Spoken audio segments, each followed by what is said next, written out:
है। हमारे मध्य भारतीय जनता पार्टी के यशस्वी प्रदेश अध्यक्ष आदरणीय श्री हेमंत खंडेलवाल जी, हमारे माननीय मंत्रीगण आदरणीय श्री प्रहलाद पटेल जी, आदरणीय अदल सिंह कंसाना जी, आदरणीय विश्वास सारंग जी, आदरणीय लखन पटेल जी और हमारे किसान मोर्चे के प्रदेश अध्यक्ष उपस्थित हैं। मैं सर्वप्रथम माननीय अध्यक्ष जी से आग्रह करता हूं, कृपया संबोधन प्रारंभ करें। आज जी राम जी बिल को लेके हमारे द्वारा एक पत्रकार वार्ता रखी गई है। हम सबके आदरणीय हमारे लोकप्रिय मुख्यमंत्री मोहन यादव जी, आदरणीय प्रहलाद जी, आदरणीय कृषि मंत्री कंसाना जी, आदरणीय विश्वास जी, आदरणीय हमारे पशुपालन मंत्री जी, हमारे किसान मोर्चे के अध्यक्ष जयपाल जी और हमारे मीडिया प्रभारी जी, आप सभी को मालूम है कि भारत के प्रधानमंत्री मोदी जी ने संसद के दोनों सदनों में जी राम जी जो हमारा अधिनियम 2025 है उसे मंजूरी दी। एक ऐसा बिल जो देश में ग्रामीण क्षेत्र में एक क्रांति लाएगा, एक ऐसा बिल जिसमें 100 दिन की जगह 125 दिन मजदूरी मिलेगी। मजदूरी भत्ते का प्रावधान है जिसमें कांग्रेस द्वारा भ्रम फैलाया जा रहा है कि योजनाएं केंद्र से बनती है, जबकि इस बिल में ग्राम पंचायत को अधिकार रहेगा। परिवार का पंजीयन, रोजगार गारंटी, सभी काम की जिम्मेदारी पंचायत की होगी। पंचायत जो काम चाहती है, राज्य सरकार जो चाहती है, क्योंकि राज्य सरकार की भी हिस्सेदारी होगी, तो वो सारे काम हो पाएंगे। 50% कामों का निर्णय करने का अधिकार हमारी पंचायतों को रहेगा। और सबसे बड़ा, मैं तो क्योंकि खुद ग्रामीण क्षेत्र से आता हूं, जब किसान का समय रहता है बोनी और कटनी का, उस समय हमारे जी राम जी बिल के जो मजदूरी देने का काम है वो बंद रहेगा और बाकी दिन ये शुरू रहेगा, ताकि किसान को भी काम करने वालों की दिक्कत ना हो और मजदूरों को भी डबल काम मिल सके। जब खेती का काम है तो खेती का और बाकी समय हमारी योजना का। मैं समझता हूं कि एक ऐसा बिल जिससे गांव की अधोसंरचना का विकास होगा, लोग ग्रामीण क्षेत्रों में अपने हिसाब से गांव की जरूरत के हिसाब से काम कर पाएंगे। सरकार के ये बिल आपके बीच में, आपके माध्यम से नीचे तक जाए, इसके लिए हमने ये प्रेस कॉन्फ्रेंस रखी थी। मैं इस पे विस्तार से हमारे मुख्यमंत्री जी प्रकाश डालेंगे। मैं उनसे अनुरोध करता हूं कि मुख्यमंत्री जी इस पे विचार अपने रखें।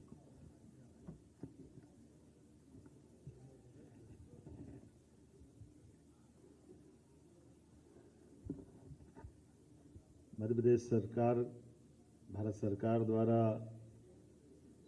जी राम जी जो वर्तमान में हमारे सबके लिए ग्रामीण क्षेत्र में काम करने के लिए ज़्यादा अनुकूलता के साथ, ज़्यादा धनराशि के साथ, सभी प्रकार के चीज़ों को जोड़ करके ये जो नया बिल आया है, जिसके माध्यम से मध्य प्रदेश के लिए एक सौभाग्य रहेगा, क्योंकि सबसे बड़ा भौगोलिक एरिया में से दूसरे नंबर का राज्य हमारा है।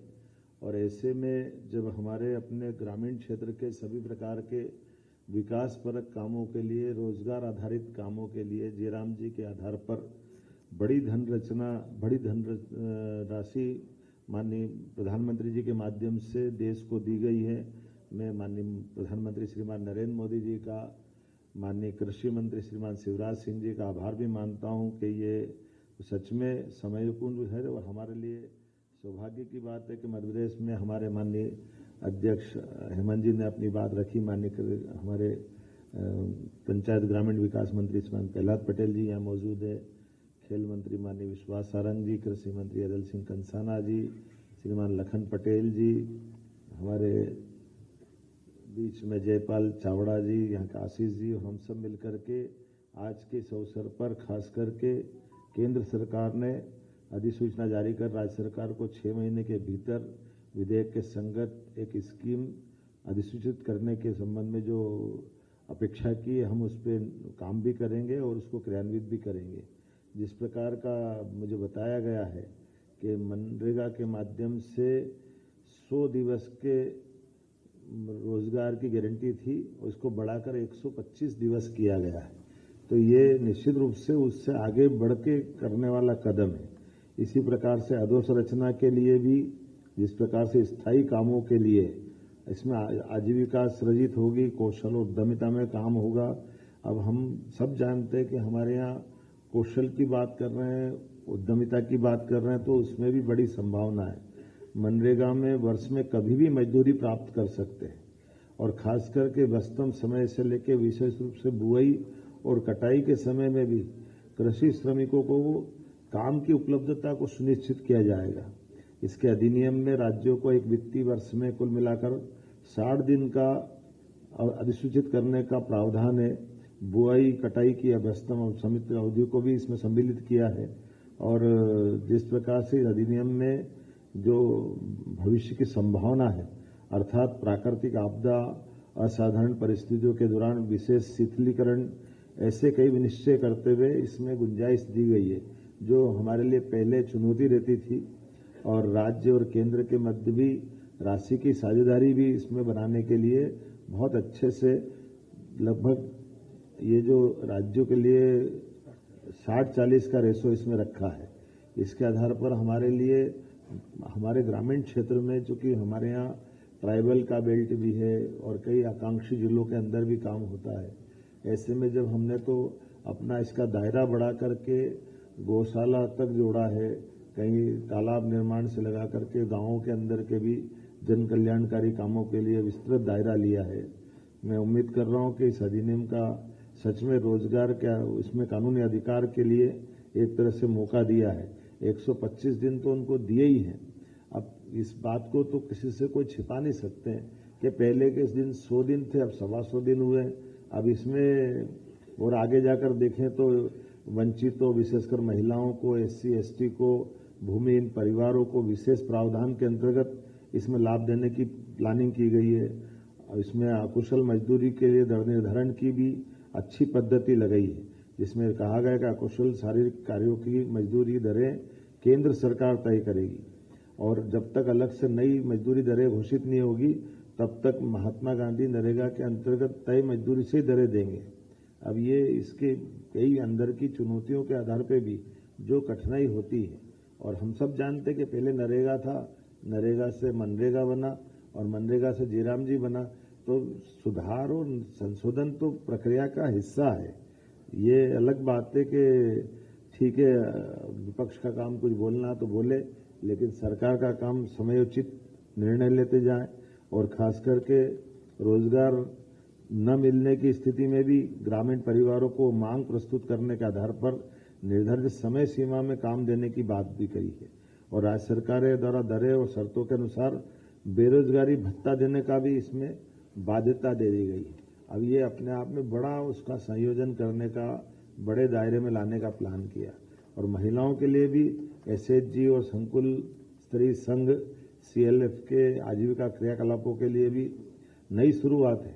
ये अभी तक छूटी हुई थी, जिसमें हमारे वर्क सेट, ग्रामीण हाट अवसंरचनाएं, कौशल विकास केंद्र जो प्रशिक्षण के साथ इस पर काम कर सकते हैं। और अधिनियम में कार्यों को किस प्रकार से लिया है, इसके जल संरक्षण के काम, जिसमें हमने पिछली बार भी जल गंगा संरक्षण अभियान में बड़ा काम किया था, इस बार भी करने वाले, जिसमें चेक डैम, भूमिगत बांध, तालाब, सिंचाई कूप, मृदा नमी संरक्षण, वृक्षारोपण, रूप वाटर हार्वेस्टिंग और इस सड़क, पुल पुलिया, पंचायत भवन, आंगनवाड़ी भवन, विद्यालय भवन और ऐसे कई कामों के साथ मैं तो इसको इस तरह से मानूंगा कि अभी हमारी सरकार ने तो ये वर्ष ही किसान कल्याण वर्ष घोषित कर दिया। और किसान कल्याण वर्ष के आधार पर हमने अपने लगभग 15 विभागों के लिए उनकी मजदूरी का भी इसमें साप्ताहिक आधार पर ही 15 दिनों के अंदर मजदूरी देने का निर्णय भी किया है। अब ये हमारे जो 15 विभाग हैं उसके आधार पर एग्रीकल्चर ग्रोथ रेट से, चूंकि हमारी आने वाले समय में कृषि विकास दर में बड़ी संभावना है कि हम अब रोजगार पे जाएं, एग्रीकल्चर फूड इंडस्ट्रियों पे, फूड प्रोसेसिंग इकाइयों पे, दूध उत्पादन पे, मछली उत्पादन पर, कुक्कुट पालन पर, हर एक जगह से जहां किसानों की आय बढ़ सकती है वहां सब जयराम जी का भी लाभ हम उठाना चाहेंगे। इसकी समेकित योजना के लिए कार्य योजना हम बनाने जा रहे हैं, जिसके आधार पर हमारा एग्रीकल्चर ग्रोथ रेट के साथ साथ इंडस्ट्री वाला भी एमएसएमई से लगा करके लघु कुटीर उद्योग में भी हम इसको कैसे जोड़ सकते हैं। और कई प्रयोग हुए भी हैं, बहुत अच्छे प्रयोग हुए, जिसके आधार पर लाभ भी मिलेगा। हमारा जब सिंचाई का रकबा भी लगातार बढ़ रहा नदी जोड़ो अभियान के माध्यम से, एक तरह से ये दूध उत्पादन से भी हम जब 9% से 20% का टारगेट ले रहे हैं, तो हमारे लिए आज ये बड़ी उपलब्धि रहेगी कि हम गोपालन को, दूध उत्पादन को और इन्हीं के साथ और राज्य के अंदर जैसा जैसा जो हो सकता है उस सब दिशा में आगे बढ़ेंगे। मैं मान के चलता हूं कि वाकई ये माननीय प्रधानमंत्री जी जो दूरंदाजी निर्णय के लिए जाने जाते हैं, कई सारे सुधार हमारे सामने अपनी आंखों को देखते देखते अब विश्व के कई देश हमारे देश की तरफ देख रहे हैं। जैसे कोविड के समय लगाए गए टीके का ऐप बना करके जो उसका रिकॉर्ड रखने का प्रयोग किया था कि निर्धारित समय में लाखों करोड़ों लोगों का भी जिस समय जिसको टीका लगना तभी लगने के लिए ये जो पद्धति बनाई है, मैं मान के चलता हूं कि सब चीजों को जोड़ करके जयराम जी में काफी गुंजाइश दी है और जनता भी सब जानती है। इसका लाभ निश्चित रूप से हमारा राज्य उठाएगा। आपके कुछ अगर प्रश्न हो तो राकेश जी बोल दे।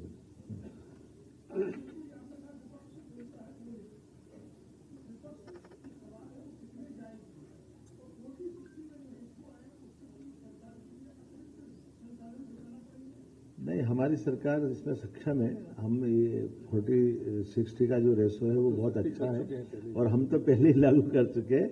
और ये बात बिल्कुल सही है कि विपक्ष का काम उनके प्रश्न करना है, लेकिन विपक्ष भी तथ्यात्मक बात नहीं कह रहा है। इसकी कमी है तो बताए ना, कांग्रेस अध्यक्ष बताए, राहुल गांधी जी बताए, जीतू पटवारी जी बताए कि हाँ ये इसमें ऐसा करना था, वैसा करना था। तो विरोध के लिए विरोध के बजाय सकारात्मक के आधार पर तथ्यात्मक बात आए तो ध्यान। शरद जी हाँ।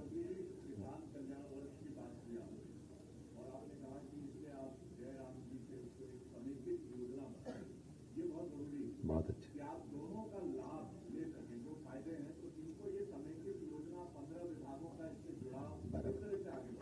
देखिए, ये मेरे को कागज नहीं कर रहा। अब ये मैं आपको 15 विभाग बता देता हूं कि कृषि कल्याण के साथ उद्यानिकी, पशुपालन, सहकारिता, खाद्य नागरिक आपूर्ति, पंचायत ग्रामीण विकास, नवकरणीय ऊर्जा, बड़े बड़े विभाग से भी एग्रीकल्चर के आधार पर, जैसे उदाहरण के लिए जल संसाधन है। जल संसाधन में हम जब नदी जोड़ पे काम कर रहे हैं तो ये बूंद बूंद जल संरक्षण से लगा करके गांवों के अंदर पीने के पानी से और बाकी जल संरचनाओं पे काम कर सकेंगे, क्योंकि हमारे यहाँ भौगोलिक जो सरफेस है वो भी अलग अलग प्रकार की है। ऐसे में रोजगार आधारित कामों के लिए जब हम इंडस्ट्री की बात करते हैं, एमएसएमई में भी बात कर रहे हैं, तो रोजगार आधारित उद्योग के लिए हम विशेष सुविधा वहां दे रहे हैं कि जैसे जो लेबर आधारित उद्योग लगाएगा तो हम प्रति लेबर 5,000 रुपये महीना तक उसको बीजीएफ देते हैं। तो ये हमारे लिए तो इससे और बड़ा वरदान क्या होगा जब हम उसको जयराम जी के दायरे में भी लाएंगे, क्योंकि सौर ऊर्जा में भी ये न कौन सा नर्मदा घाटी, राजस्व, वन, लघु कुटीर उद्योग, सूक्ष्म एमएसएमई तो बता ही दिया मैंने, उद्योग निवेश, सभी क्षेत्रों में इसका जबरदस्त लाभ मिलेगा। और इसी आधार पर कोई भी राज्य, खासकर माननीय प्रधानमंत्री जी के नेतृत्व में तो ये काम का एक बड़ा लाभ हम मिला ही है, लेकिन एग्रीकल्चर ग्रोथ रेट हमारी ये सबसे अच्छी भी है। और अब इंडस्ट्री की तरफ जब हम जा रहे हैं तो ये हमारे हर एक व्यक्ति का इसके बाद पलायन भी रुकेगा और अच्छे से काम करने का मौका मिलेगा। प्रवीण दुबे जी।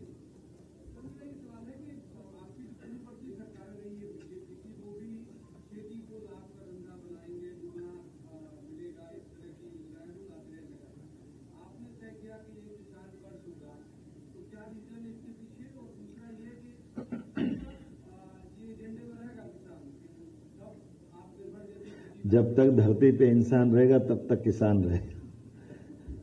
हमारे लिए धरती पुत्र किसान की परिभाषा, लेकिन मैं आपको मैं तो ऐसे विनोद में आपकी जानकारी के लिए कि जो माननीय प्रधानमंत्री जी ने 4 हमारी विशेष जातियों का उल्लेख किया है या विशेष आयाम के रूप में लिया है, आपकी जानकारी के लिए महिला, युवा, किसान और गरीब, इसी आधार पर हमने अपने 4 वर्षों का अलग अलग बाइफर्केशन किया है पहला 2024 को हमने बहनों के लिए नारी वर्ष के नाते से घोषित किया था। 2025 हमने गरीब अर्थात युवाओं के लिए, गरीबों के लिए उद्योग और रोजगार वर्ष का लिया है। ये 26 हमने किसानों के लिए लिया है और 27 हम युवाओं के लिए लेंगे। और उसी पे जितने सरकार के मंत्रालय हैं, उन मंत्रालयों की योजनाएं हैं, हितग्राही योजना है, उसके दायरे हैं और हमारे राज्य के अंदर परस्पर इसकी सरकार की और हितग्राही के बीच की आवश्यकता है। दोनों का तालमेल कराने के लिए समग्र रूप से प्लान किया है और हमारा मन भी बहुत इसमें खुला है। हम अपने इस साल के योजना के कार्यक्रम में सर्वदलीय बैठक भी बुलाने वाले हैं। सभी किसान क्षेत्र में काम करने वाले किसान संघ और बाकी लोगों के साथ भी सामूहिक चर्चा करने वाले हैं। या एग्रीकल्चर में रुचि लेने वाले अपने प्रदेश के या देश के भी स्वनाम धन्य बाकी लोग भी बुला सकते हैं। या गांव और किसानों के क्षेत्र में अच्छा काम जिनने समाज सुधार का किया है उनको भी हम आमंत्रित करेंगे और उनके सबके अनुभव का लाभ लेंगे। रविंद्र जी,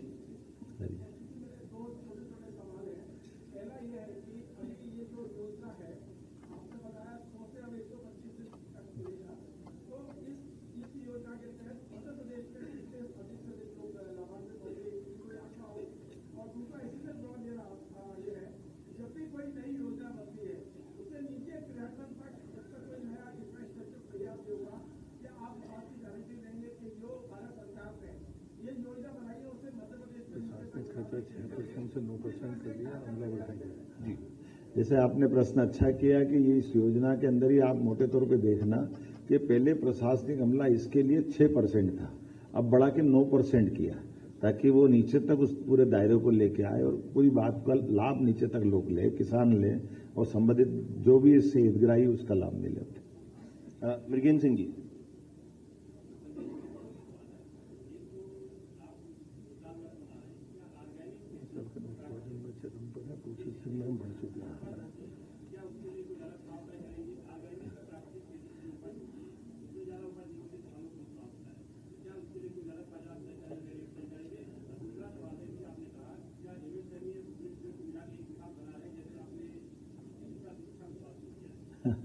मैं दोनों प्रश्न के उत्तर देता हूं। आपने अच्छा प्रश्न किया है।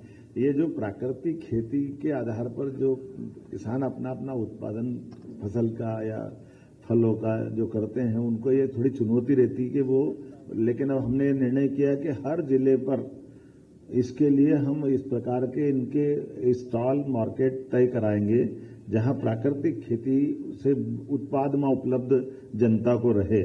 और अभी तक जैसे कृषि उपज मंडी में फसल वगैरह में भी इसकी गुंजाइश नहीं थी, तो आने वाले समय में इस पे भी इसी पे काम करेंगे ताकि ये प्राकृतिक खेती को बढ़ावा दिया जा सके। और दूसरा जो आपने बताया कि इसके लिए विशेष और दूसरे प्रकार के अनुदान वगैरह भी हम प्रारंभ करने वाले हैं ताकि लोगों को और प्रोत्साहन मिले। एक मिनट, एमएसएमई और इसके संबंध में विचार कर रहे हैं। आपने अच्छा सुझाव दिया है, इस पर जरूर काम करें। एक हमारी मातृशक्ति सुचंदा जी का ले लेते हैं। हाँ।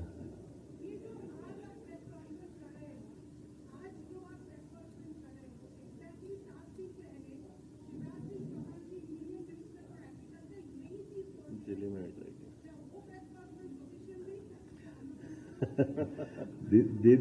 दीदी मैं बोल लूं? बस ठीक है।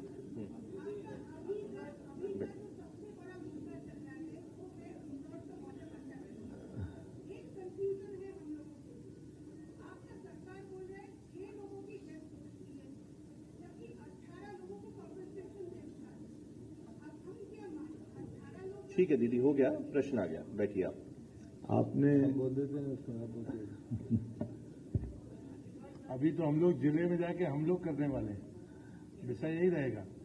ये क्या है कि इको सिस्टम है। भारत सरकार के बाद राज्य सरकारें अपने अपनी उस योजना को जब लागू करेगी तो जनता के लिए सबसे बढ़िया माध्यम हमारा संवाद का प्रेस के माध्यम से आप जनता तक उतारेंगे।